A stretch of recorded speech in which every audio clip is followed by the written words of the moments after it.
Greetings, everyone, and welcome to Gerard Black in the Philippines with the truth. I'm going to thank all my um, subscribers, all my passer-throughs, all my commenters, all my haters, all of you who, each and every one of you, I got man love for, and you know that.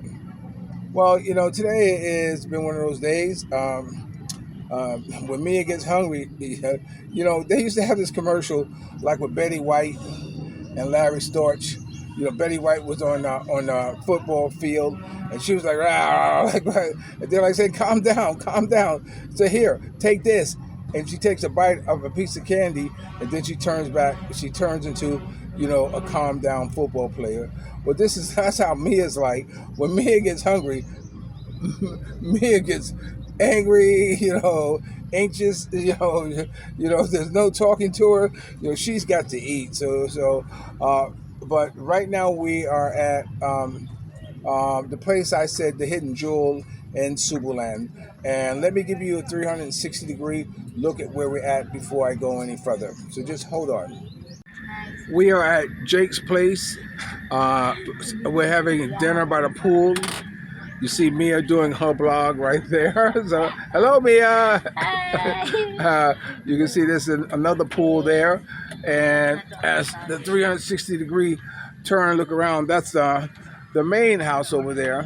And if you look over here, that's the basketball court where they're playing basketball at. And so this is the 360-degree that we are here having dinner. I know I missed the whole thing. Black City, I know, Mia. Thank you very much for pointing that out.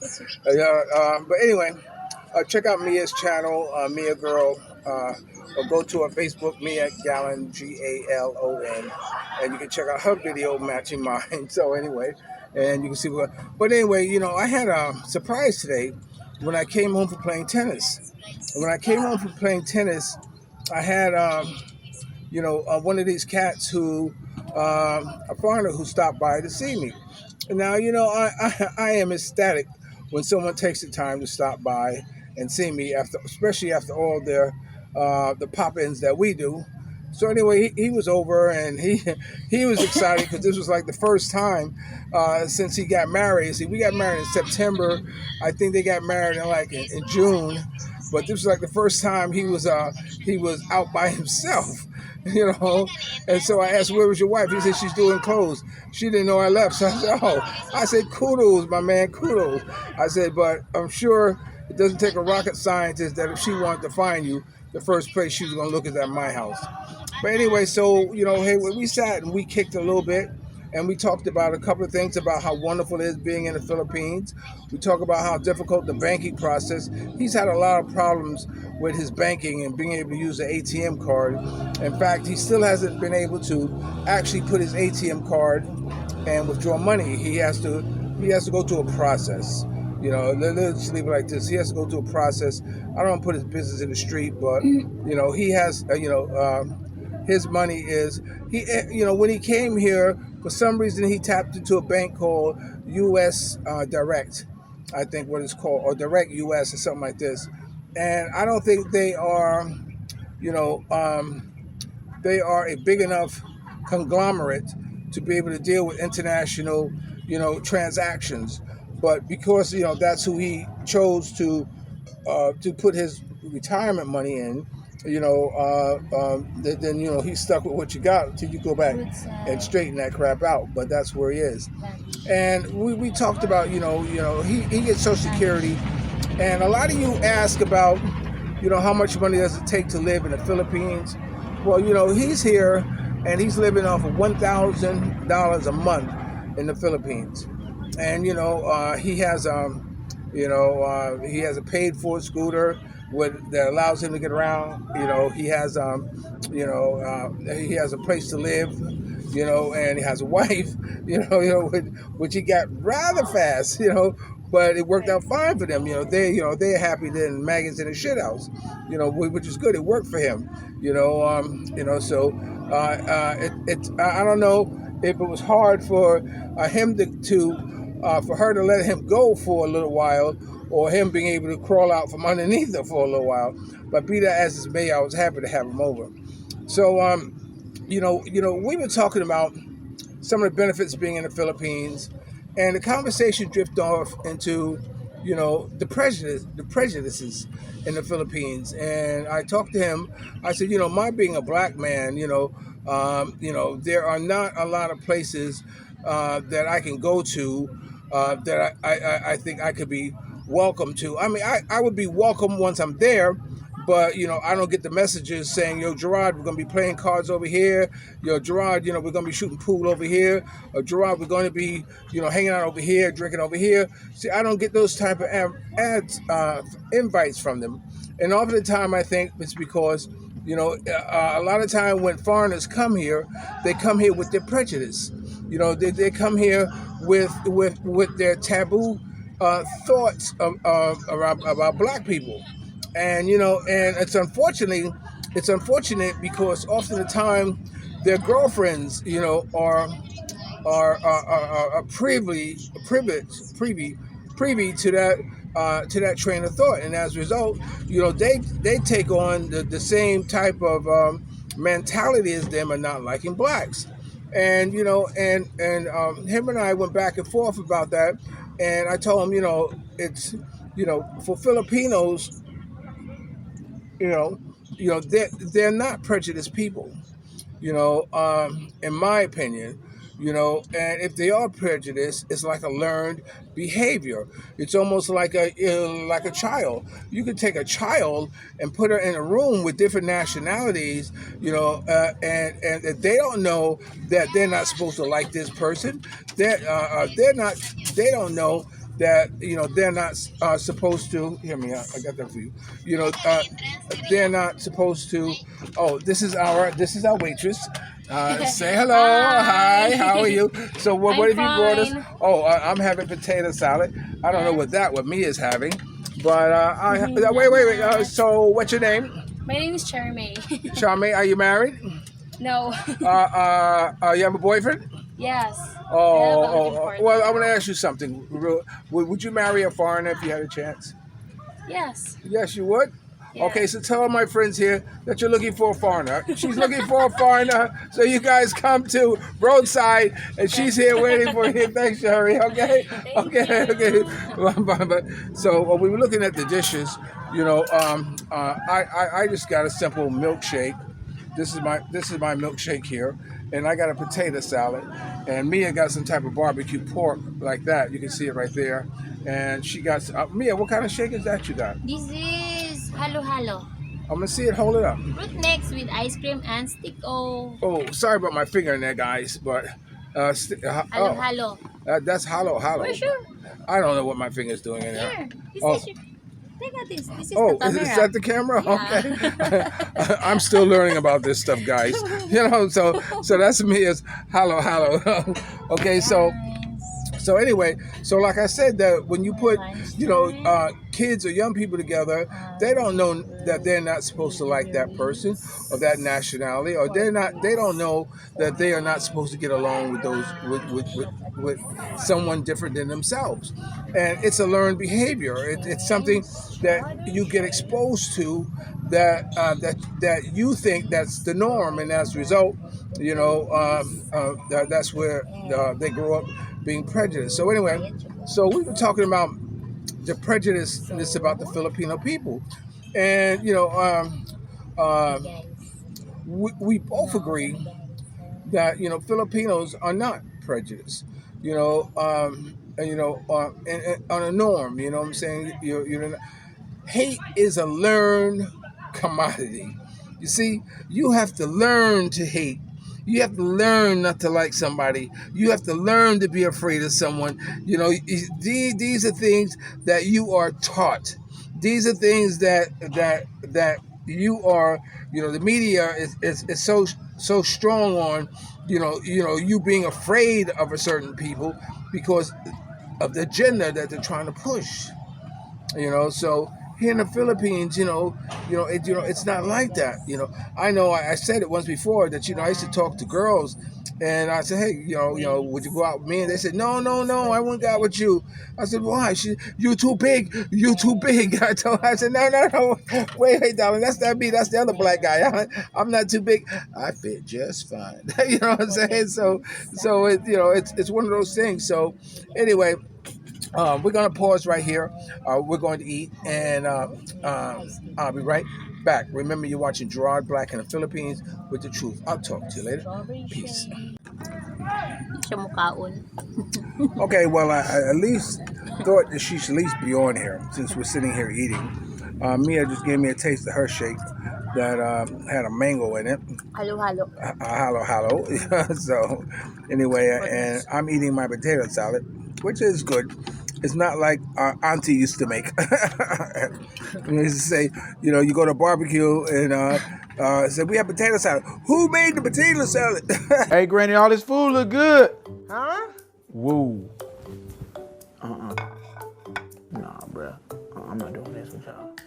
What's up? What's wrong? Who made this? Mama and Grandma made it. No, who made the potato salad? What? Mama and Grandma, come here. I'm telling you. No. Whose potato salad is this? That ain't my granny potato salad. Look at it, the color all off and everything. That ain't granny potato salad. Nope. No. Maybe Aunt Gwen did it? I don't know. She got too many cats and she don't wash her hands, dog. Because there's some folks whose potato salad they won't eat. But when I first came to the Philippines, one thing I was craving more than anything else was a strawberry shake.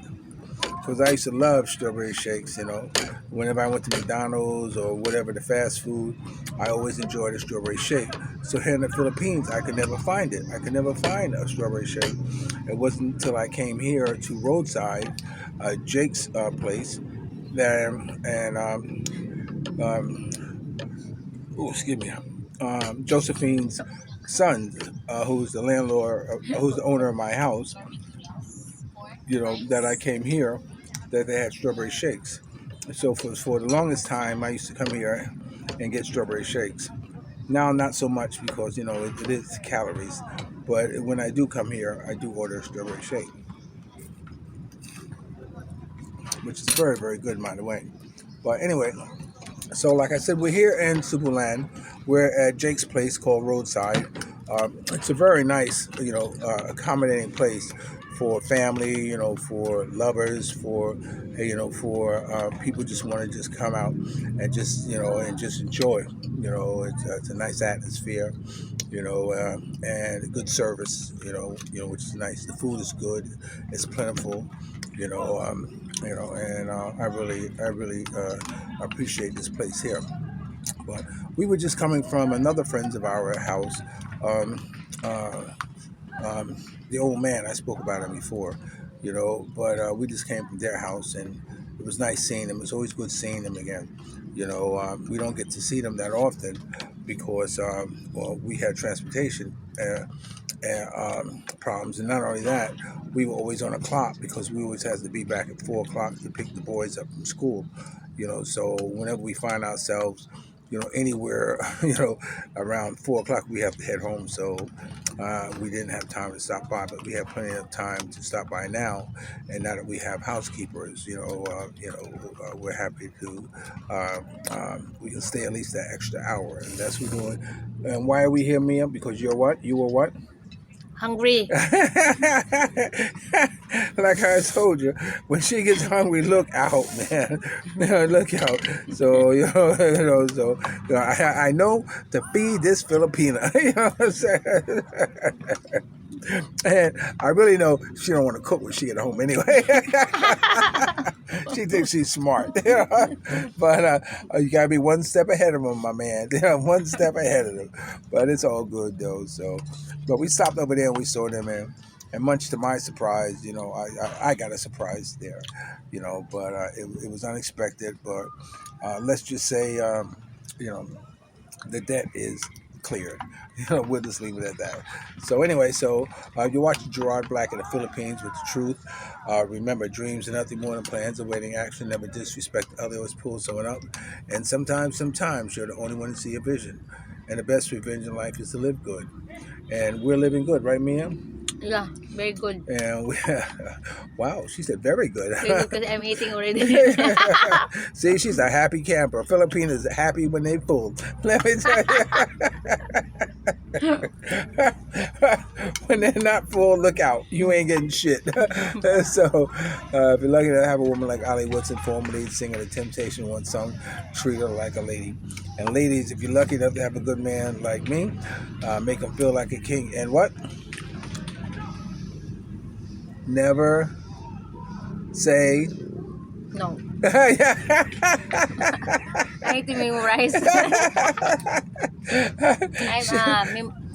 Memory gap. I have memory gap. No, you don't have memory gap. I don't care what kind of memory gap, as long as you don't say no. It's all in the act. So, Mia, is there something you want to say about your channel? Tell everybody about how your channel is coming along. And I think I have na because I have 24 subscribers. So don't you watch my Mia Girl YouTube and then subscribe, like, and share, and I can make happy. You can make what? You can make what? What can you make?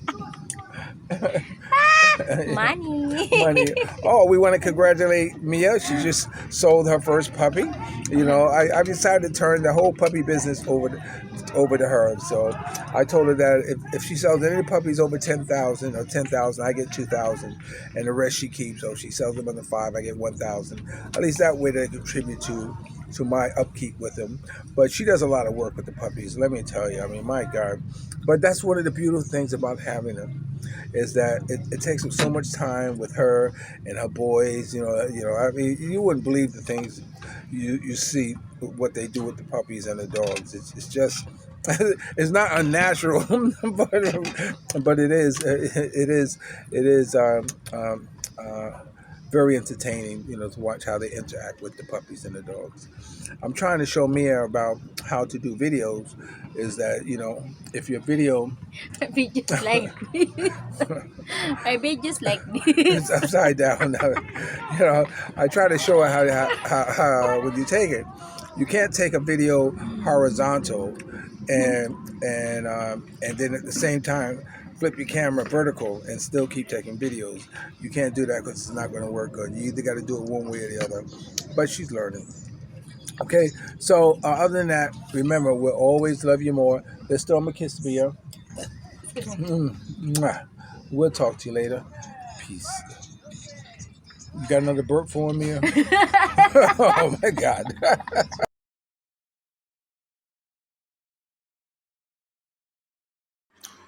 Well, I hope you enjoyed that video. But what I want to do, I'm going to throw in something real quick here. Continuing the conversation about prejudice. I've met Filipino girls here in the Philippines who don't like white men at all. I mean, they didn't like the color of their eyes. They don't like the color of their hair. They don't like their nose. They don't like white people. With that being said, the Filipinos know their history about blacks in the Philippines. They would welcome them with open arms, because you see, it was the black Americans who fought side by side with the Filipinos to win their independence when the Philippines were fighting for their independence, and and in fact, there were a few soldiers that stood out so much that there was like a $1 million bounty on them. This one particular sergeant, I can't remember his name. Maybe I post his pictures, information up here. I don't know. But blacks have played a major role in the independence of the Philippines. Now, if the Philippines really wanted to hold a grudge against somebody, they would hold it against the Japanese. If you watch a video about how the Japanese had conquered, or while they had conquered the Philippines, and watch the treatment of what the Japanese did to the Philippines, I mean, you would walk around with that type of anger in your heart every day, just like blacks walk around with the hatred of whites due to slavery. But anyway, so I just want to throw this little piece in here to understand or to help you understand that how important black Americans have been to the Filipino culture. I just want to give you a little more of a story because I just don't want to brush over it. It says why this soldier became the most hated American traitor of the Philippines American War. White Americans may have dubbed him a traitor and buried his story, but to the Filipino people, David Fergan was an black African American hero whose legend lives on. A corporal of the 24th Infantry Regiment of the United States Army, Fergan was a trained soldier who swore allegiance to his country. He battled against the Philippines during the Philippine American War, but after a few months, he turned his back on his countrymen, and joined the Philippines to fight the very people he once fought side by side, and perhaps had a good cause. Now, that cause was, it goes in most of his history, but to sum it up, it had a lot to do with how blacks were being treated in America. And he looked at the Filipino people as them trying to fight for their independence, not to be suppressed by the Americans or Japanese or what do they call it? The Spanish American, I don't know, the Spaniards, who oftentimes wanted to conquer the Philippines or whoever else came through the Philippines. But the Philippines wanted their own independence. So, showing how they were being treated, he drew a comparison to how he had been being treated in the United States. And just as he felt that was wrong, he felt what's happening in the Philippines is wrong. So kudos for him. So know your history, and next time you see a black American Filipino girl, give him a kiss and say thank you for your black service.